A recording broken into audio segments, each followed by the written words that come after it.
오늘 행복한 동행에서는요, 전 세계에 성령 충만한 교회 지도자들과 선교사들을 양성하기 위한 비전으로 1995년엔 설립된 그레이스 미션 대학교 학부 학장님을 모셨습니다. 현재 그레이스 미션 대학교에서는 세대 통합 예배를 통하여 어린이들이 하나님을 알고 사랑하고 믿음 안에서 자라게 하기 위한 귀한 목적으로 다음 세대 신앙 형성 프로젝트를 진행 중에 있습니다. 오늘 이 시간에 안송주 학장님 모시고 프로젝트에 관한 말씀들 나눠보도록 하겠습니다. 안녕하세요. 안녕하세요. 만나서 반갑습니다. 네, 초대해 주셔서 감사합니다. 네, 오늘 학장님 모시고 귀한 프로젝트 아까 제가 그렇게 소개를 해드렸는데 그런 얘기를 좀 나눠보기 전에요. 그레이스 미션 대학교 또 처음 들으시는 분들이 계실 수가 있어요. 그래서 어떤 학교인지 이 시간에 소개부터 해주시면 좋을 것 같습니다. 네, 그레이스 미션 대학교는 선교를 중심으로 하고 있는 대학교고요. 위치는 플러튼 은혜 한인교회 캠퍼스 내에 위치하고 있습니다. GMU라고 그레이스 미션 유니버시티, 그래서 GMU라고 줄여 부르기도 하고요. 제가 맡고 있는 학부 과정에는 신학 전공하고 상담 전공이 있고요. 또 석사 과정에서는 목회학, 기독교 교육학, 기독교 상담학, 교차 문화학 등이 있습니다. 또 박사 과정은 철학 박사 과정이 있는데요. 교차 문화학, 기독교 교육학, 상담 심리학, 철학 박사 과정, 그리고 선교학 박사 프로그램 이렇게 있습니다. 또 제가 맡고 있는 또 한국어 외에 트랙들이 있는데요. 중국어, 영어, 인도네시아어, 스페인어 트랙이 있어서 신학 석사, 목회학 석사 프로그램을 전 세계 현지 사역자들이 실시간 줌 혹은 온라인으로 함께 공부하고 있습니다. 네, 참 다양한 학위 과정이 개설되어 있는 것 같습니다. 말씀을 들으면서요. 그리고 아까 우리 학교는 GMU다 이렇게 말씀해 주셨는데 GMU 많이 들어봤다 이러실 것 같습니다. 그 GMU가 바로 그레이스 미션 대학교와 같은 이름이다. 이렇게. 네네, 그렇습니다. 네, 맞습니다. 네. 제가 앞서서 아까 오프닝 때 다음 세대 신앙 형성 프로젝트 이걸 오늘 우리가 얘기를 해보겠다 이렇게 말씀을 드렸는데 네. 사실 제목만 들어도 프로젝트 제목만 들어도 참 귀합니다. 네. 다음 세대 중요하죠. 신앙 형성 중요하잖아요. 그렇습니다. 이 세대 다음 세대들에게 어떻게 신앙 형성을 해줄 것인가 아무래도 고민들이 많으실 것 같습니다. 각 가정마다 각 교회마다 그러실 텐데 우선 이 프로젝트가 어떤 프로젝트인지 또 어떤 목적과 취지를 가지고 있는지 소개해 주시면 좋겠습니다. 네, 여러분들이 많이 걱정하고 계시듯이 요즘에 젊은이들이 교회를 많이 떠나고 있어요. 그래서 거기에 대한 고민은 한인 사회만 하고 있는 게 아니라 주류 사회에서도 같이 하고 있습니다. 그래서 릴리 프로젝트는 이제 릴리 재단에서 미 전역에 있는 여러 교단하고 여러 인종들을 망라해서 이 NCI라는 Nurturing Children Initiative라는 것을 제안을 했습니다.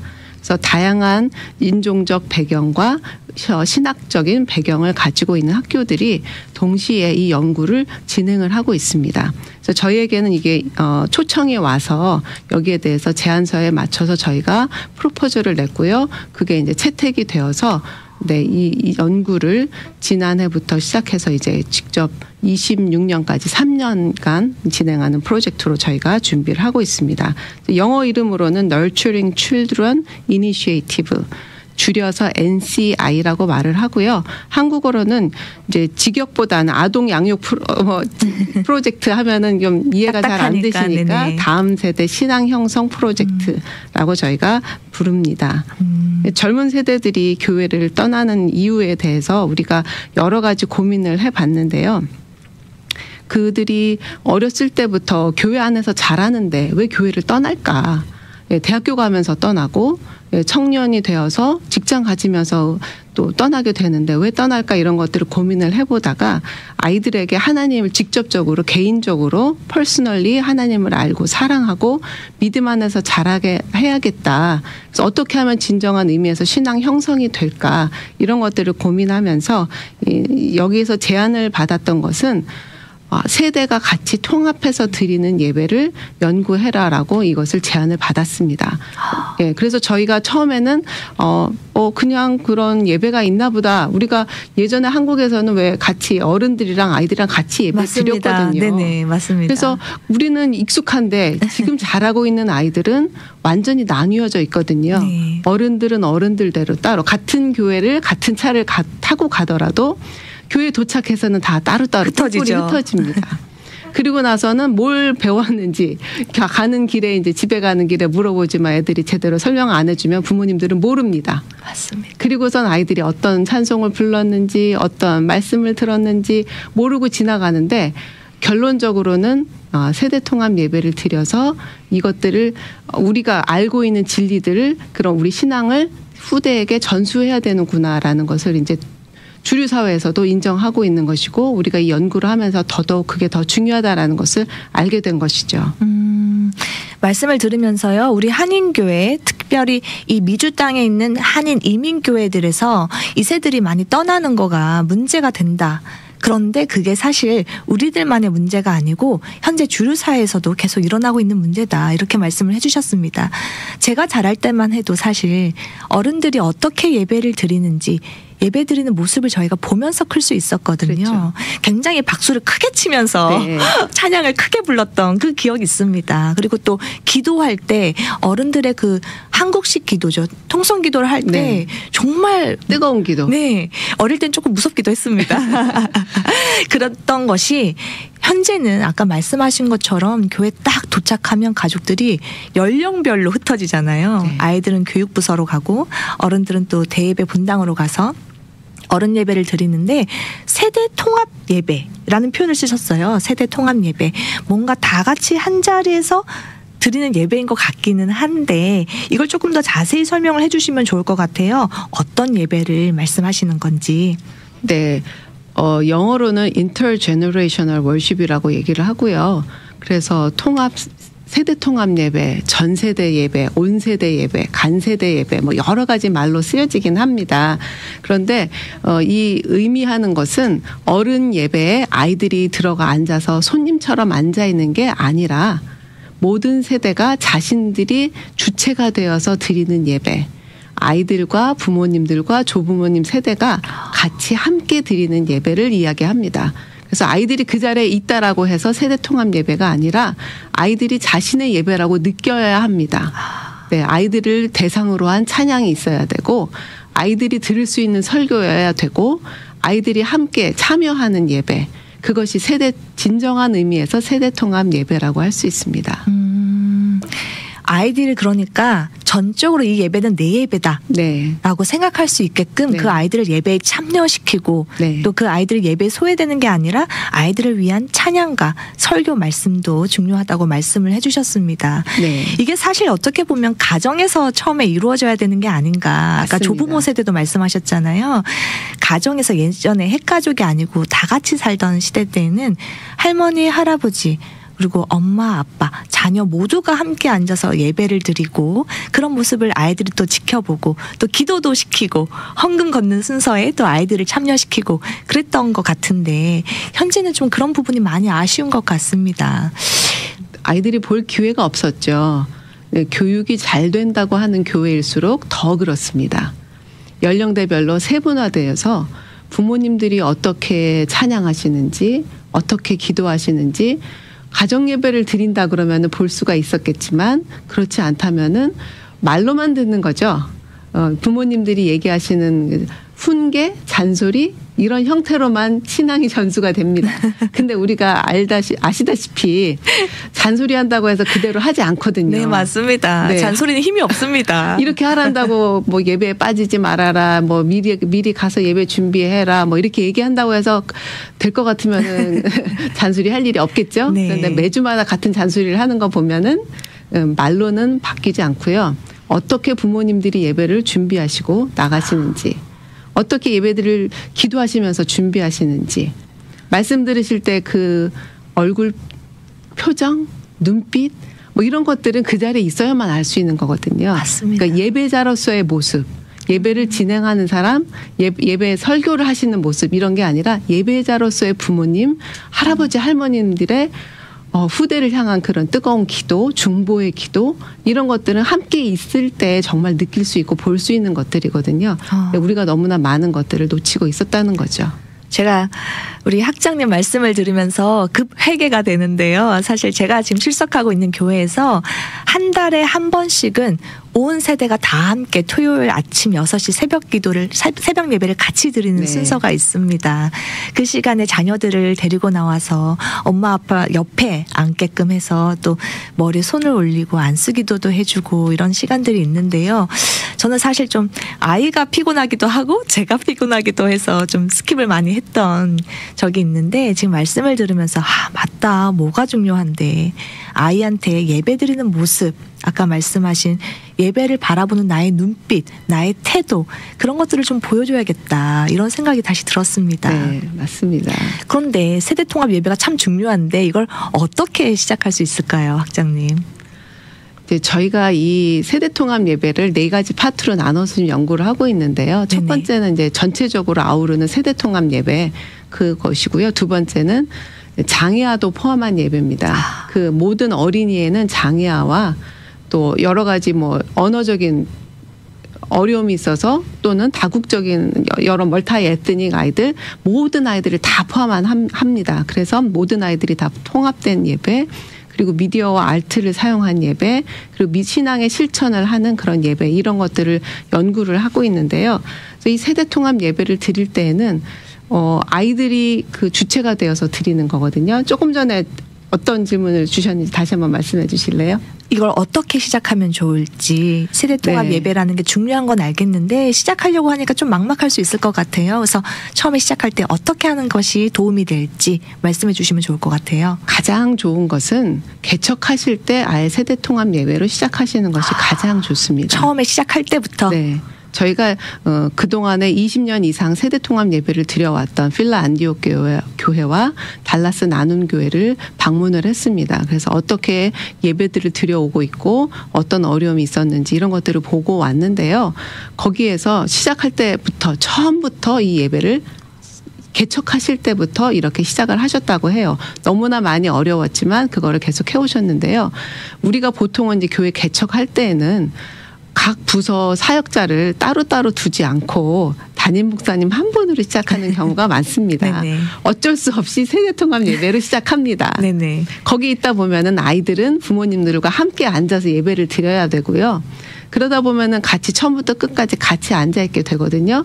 그러다가 이제 아이들이 설교 듣기 어려우면 그때 이제 한 분이 아이들을 데리고 나가셔서 아이들을 위한 뭐 설교 시간이 좀 길어질 수 있으니까 아이들을 위한 액티비티를 한다던가 아이들의 눈높이에 맞는 설교를 해주실 수도 있고 그런데요. 그래서 처음부터 예배를 드리는 그 교회 개척부터 처음부터 같이 하시면 제일 좋습니다. 그러면 아이들은 자연스럽게 거기에 훈련이 되어서 어른들과 함께 있는 예배라 할지라도 아이들 예배보다는 조금 더 지루할 수는 있지만 훈련이 됩니다.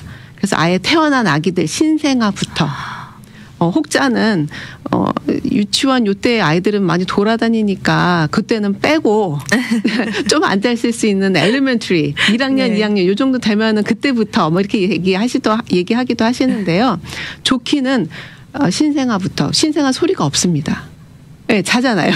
잠자고 있는 아이들 예배 시간에 엄마가 힘들면 다른 어른들이 좀 안아주시면서 네, 젖병 있으면 같이 물려서 그래서 부모님들은 좀 예배를 드리고 아이들은 다른 분들이 좀 봐주시고 이러면서 그냥 아이들이 태어나서부터 교회 갈 때는 그 어른들이 함께하는 그 예배에서 자라면 어른들이 볼 때 이 아이를 위해서 인사도 해주시고 기도도 해주시고 같이 자라면서 관계가 아기를 안아줬기 때문에 관계가 안 맺어질 수가 맞습니다. 없어요. 그러면은 같이 예배하는 게 자연스럽게 시작이 돼요. 근데 그렇지 않고 우리는 이미 교육부가 따로 예배를 드리고 있었다. 이런 교회 같은 경우에는 초반에 찬양할 때 그런데 같이 시작해서 찬양 끝나고 광고 끝나고 설교할 때 나눠진다든지 뭐 아니면은 특별한 절기 예배 때 그때 한번 다 같이 드리는 예배로 각 부서에서 순서를 맡아서 같이 준비하는 예배로 한다든지 이렇게 시작하실 수 있죠. 말씀을 들으면서요, 아이들이 어릴 때부터, 아예 태어났을 때부터 함께하면 좋다, 이렇게 말씀을 해주셨어요. 저희 교회에도, 그리고 제가 속해 있는 셀에도 정말 아이들이 갓난아기일 때부터 그 부부가 함께 쌍둥이인데요. 네. 그 쌍둥이를 데리고 토요일 새벽 예배를 나온 거예요. 네. 그렇게 한 주, 두 주, 한 달, 두 달 이렇게 하다 보니까 교인들에게 너무너무 그 아이들이 사랑을 받고 있습니다. 그렇죠. 교회의 사랑을 다 담뿍 받고 자라죠. 맞습니다. 지금 저희가 그래서 떠오른 스타 이렇게 말할 정도로 교회 어른들이 너무 사랑하고 그 부부에게도 축복 기도를 많이 해주시고 그 아이들은 자연스럽게 교회에서 이 어른 저 어른 더 장로님 권사님들한테 사랑을 듬뿍듬뿍 받고 있습니다. 그렇게 하는 게 참 중요할 것 같은데 쉽지는 또 않은데요. 네. 그래도 지금 말씀을 들어보니까 그렇게 해야 이 프로젝트 목적인 것처럼 아이들이 하나님을 알고 사랑하고 믿음 안에서 자랄 수 있겠구나 하는 생각이 듭니다. 말씀하신 그 4가지 파트 중에 또 2번째 파트가 장애 아동을 포함한 예배라고 말씀을 해주셨어요. 이건 왜 중요한가요? 학교에서는 우리 아이들이 다니는 퍼블릭 스쿨 공립학교에서는 장애아들이 함께 다닙니다. 그래서 특수학급이 있습니다. 특수학급이 있어도 일반 아동들과 함께 할 수 있는 환경이 주어진다면 최소 제한 환경이라는 말로 Least Restrictive Environment라고 말을 하는데요. 어떤 어워드 세리머니라든지 필트립이라든지 이런 거 할 때 같이 갑니다. 그래서 최대한 그 아이들이 특수 아동들만 있는 그 환경을 최소화시키고 일반 아동들과 함께하는 것을 최대화시키는 그런 장애아 교육법이 있습니다. 아이디어라고. 그래서 일반 학교에서는 아이들이 특수 아동을 보는 게 익숙해요. 예, 아무렇지도 않아요. 스페셜 키즈라고 부르긴 하지만 특별하게 색안경 끼고 보지 않습니다. 사회에서도 통합이 잘 되어 있어서 직장에서도 그 탈깃이라든지 이런 데 가보면은 장애가 있는 분들도 경증 장애가 있는 분들은 거기서 고용이 돼서 캐주얼 일을 한다든지 이런 일을 하십니다. 그러니까 학교도 사회도 장애아들을 통합하고 있는데 한인교회는 그렇지 못하다는 거예요. 가장 힘들다고 해요. 왜냐하면 예배 드리는데 아이들이 돌아다니거나 소리 지르거나 이러거든요. 어티즘 있는 아이들, 자폐가 있는 아이들 같으면 다른 사람들이 이렇게 쳐다보면서 눈총을 주죠. 그러니까 한두 번 눈총을 주는데 그대로 둔다. 그러면은 이제 말을 하는 거죠. 애를 어떻게 저렇게 키우냐. 어떻게 저렇게 내버려 두느냐. 이러면 이제 그 부모님은 아이를 데리고 교회에 올 수가 없는 거죠. 근데 그 아이는 장애가 있는 거예요. 그렇게 떠들고 싶어서 일부러 그러는 게 아니라 장애가 있는 아이인데 교회에서는 이 아이들을 눈총을 주니까 부모님도 아이도 교회를 갈 수가 없는 거예요. 그러니까 장애 부서가 있는 교회들이 있습니다. 대형 교회 같은 경우에는 있는데 그런데도 장애우가 사역이 시작된 해만큼 거기 있는 아이들이 이제 자랐어요. 그러니까 어린 아이들이 가보면은 덩치 큰 어른들이 있어요. 그러니까 또 아이들이 거기 또 못 끼는 거죠. 그러니까 장애 사역이 있는 교회도 노령화돼서 힘들고 보통의 교회들은 장애우 사역이 따로 없으니까 이 아이들이 가면 부담스러워하고 교회는 그런다는 거죠. 그래서 이런 아이들이 왔을 때 간단하게 거기에 대해서 좀 준비는 시켜줄 수 있지 않을까. 모든 아이들이 다 같이 드리는 예배에 장애우를 뺄 수가 없다. 그래서 장애아를 위해서 교회가 스태프들과 또 선생님들이 간단한 교육을 좀 받고 어떻게 이 아이들을 데리고 같이 예배드리면 좋을지 환경을 어떻게 변화시키면 좋은지 어떤 식으로 하면 좀 더 효율적인지 이런 것도 같이 나누고 싶어서 아이들을 통합한 인클루시브 월십도 우리가 같이 연구를 하고 있습니다. 정말 좋은 말씀인 것 같습니다. 장애가 있어서 다른 사람에게 불편을 끼치는 그 환경을 참을 수 없다면 그걸 교회에서 해주지 못한다면 누가 감당을 해야 될까요? 사회에서도 안 되는 거가 교회에서도 안 된다고 하면요. 그 장애가 있는 아동들은 어디서 예배를 드려야 할까 이런 생각이 들었고 사회보다 더 차별을 받는다는 거죠. 그게 참 너무 가슴이 아픈 네. 현실인 것 같습니다. 지난번에 장애부서를 섬기고 계시는 전도사님께서 나오셔서 그런 말씀하셨어요. 장애 아동끼리 이렇게 예배를 드리는데 거기서 잘 훈련되고 좀 많이 좋아지고 하면 비장애 아동들이 있는 예배 부서로 보낸다. 그래서 함께 소속돼서 예배를 드릴 수 있게 해준다.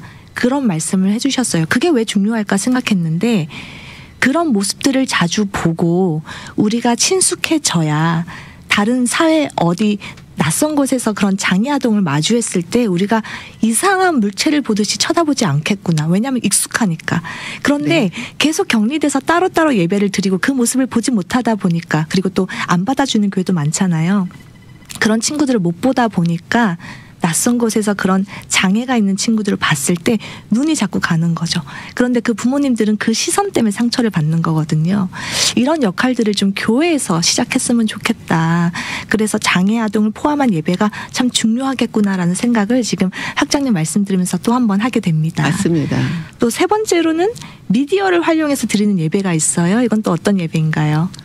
장애아들도 그렇지만 보통의 아이들이 예배 시간에 들리는 설교라든지 소리만 있으면 주의 집중하기가 어려워요. 근데 보이는 영상이 있으면 또 미디어를 활용을 하면은 또 시각적인 그 눈을 끄는 비주얼 에이드가 있으면 장애아들도 집중을 잘할 수 있습니다. 좀 더 오래 있을 수 있습니다.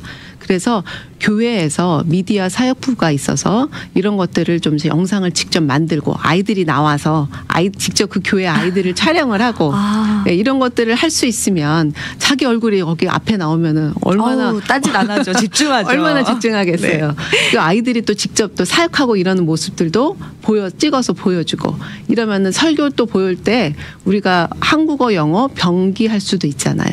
파워포인트 같은 경우 이제 설교 본문을 보여줄 때 영어도 같이 보여줄 수 있고 그러니까 여러 가지 미디어를 활용해서 아이들과 장애아를 포함한 모든 아이들이 예배에 잘 집중할 수 있고 조금 더 참여할 수 있게 한다면은 효과적이지 않느냐. 그래서 미디어와 예술을 활용한 예배 이것을 우리가 또 같이 연구하게 된 것이죠. 여기까지 말씀을 들으니까요. 이 다음 세대 신앙 형성 프로젝트 굉장히 중요한 프로젝트구나. 당연히 나오셨어야 했구나라는 생각이 드는데요. 현재 이게 어떻게 지금 진행이 되고 있나요? 그래서 저희가 일단은 이제 여러 가지 문헌 연구를 먼저 했습니다. 시작하면서 문헌 연구해서 어떻게 해야지 세대 통합 예배가 잘 이루어지는지 저희가 연구했고 그리고 오랫동안 이 세대 통합 예배를 드려왔던 교회들을 방문했습니다. 이거를 이제 질적 연구라고 합니다. 동시에 뭐 설문지라든지 이런 거를 통해서 하는 연구를 양적 연구라고 하고요. 학문적으로는 질적 연구를 우리가 선택했는데요.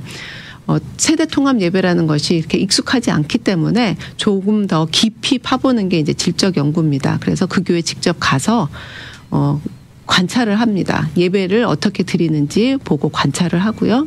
그리고 담임 목사님, 미디어 사역자, 그다음에 어린이 사역자 담당자, 부모님들, 교사들, 그리고 그 교회에서 자라난 청소년들, 청년들 이런 사람들을 다 인터뷰를 했습니다. 그래서 포커스 그룹이라고 해서 스몰 그룹으로 인터뷰도 하고 담임 목사님 이런 분들은 직접 심층 인터뷰를 개별적으로 하고요.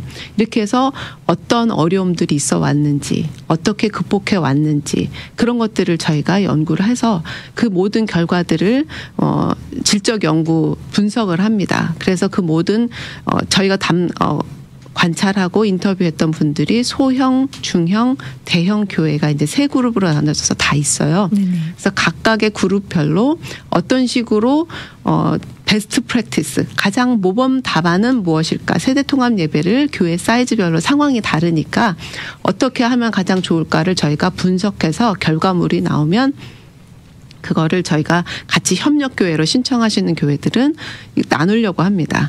그래서 우리의 연구 결과를 같이 나눠서 그 교회 직접 실천해 볼 수 있게 할 거고요. 그러면 실천하면서 피드백을 주실 수 있죠. 이런 것들은 잘 진행이 되고 이런 것들은 이상적이긴 하지만 현실적으로는 힘들다. 뭐 이런 피드백을 주시면 저희가 그거를 반영해서 이제 연구가 끝나고 나면은 같이 나누려고 합니다. 한인 이민 교회 사이즈별로 각각 이런 형태가 베스트 프랙티스입니다. 모범 답안입니다. 실현해 보시고 여러분들이 활용하시면 이런 결과들을 얻으실 수 있습니다. 실현해 봤던 교회들은 이런 면이 달라졌다고 합니다. 이런 것들 저희가 보고하고 같이 문헌으로 나누거나 또 웹사이트를 만들어서 거기에 올리거나 해서 직접 관심이 있는 분들은 실천해 보실 수 있도록 오픈하려고 합니다. 벌써부터 결과가 기대가 됩니다. 아까 말씀하실 때 3년 바라보고 시작한 장기 프로젝트잖아요. 네. 2026년에 결과가 나오는 것으로 제가 알고 있는데 벌써부터 2026년이 기다려집니다. 혹시 이 방송 듣고 계시는 지역교회 많은 관계자분들께서 우리 교회도 좀 참여해보면 어떨까 이런 생각하실 수도 있잖아요. 네. 그런 분들이 어디로 연락을 드리면 좋을까요, 학장님? 네, 이 프로젝트 이름인 NCI 요 이름을 따서 nci@gm.edu 이게 이메일 주소인데요. 네네. nci@gm.edu로 신청을 해주시면 저희가 교회 특성에 따라서 그 그룹에 넣어드리고요. 그 그룹에서 같이 이제 다른 분들과 같이 조인하셔서 여기에 대해서 같이 의논하시고 피드백 주시고 실천하시고 이렇게 하실 수 있도록 저희가 협력 교회로 세우려고 합니다. 지금 들으신 분들 중에서 관심 있으신 지역교회 분들은요. 우리 학자님께서 알려주신 이메일 주소 nci@gm.edu로 연락 주시면 되겠습니다. nci@gm.edu로 연락 주시면 되겠습니다. 시간이 벌써 다 됐습니다. 그러네요. 금방 가죠, 시간이. 마지막으로 듣고 계시는 저희 청취자분들께 우리 학자님께서 주시고픈 메시지 주시고 마무리 짓도록 하겠습니다. 이게 아무리 좋은 것이라고 하더라도요. 저희는 이제 연구하면서 깨달았죠. 이게 성경적인 것이다. 성경에 나와 있는 예배들은 이런 세대 통합 예배였다. 성경에 부사역자 이런 거 없잖아요. 예수님 말씀도 어린아이 다 같이 들었거든요. 맞습니다. 이런 좋은 예배인데 담임 목사님이 결정하지 않으시면 소용이 없습니다. 담임 목사님과 장로님들이 교회의 중직들이 이게 좀 번거로울지라도 다음 세대가 진정한 평생 가는 신앙을 가지려면은 교회 안에서 아이들이 자라고 교회 안에서 다른 어른들과 이런 관계를 맺고 아이들의 멘토가 되어주고 이렇게 돼야지 평생 가는 믿음을 가진다고 연구 결과가 나왔어요. 담임 목사님과 교회에서 이것을 결정해 주셔야 되고요. 작게나마 조금씩 확대해 가면 좋으리라 생각합니다. 네, 말씀 감사합니다. 담임 목사님들하고요, 장로님들 결정하셔야 된다고 합니다. 오늘은요, 그레이스 미션 대학교 안송주 학장님 모시고 다음 세대 신앙 형성 프로젝트에 관한 이야기 나눠봤습니다. 우리의 미래이자 희망인 다음 세대에게 우리가 물려줘야 할 가장 중요한 유산이 바로 바른 신앙이지 않을까 싶은데요. 이를 위해서 현재 그레이스 미션 대학교에서 다음 세대 신앙 형성 프로젝트를 진행 중에 있습니다. 많은 지역교회 관심과 참여 부탁드리면서요. 오늘의 인터뷰 여기서 마치도록 하겠습니다. 오늘 함께해 주셔서 감사합니다, 학장님. 감사합니다.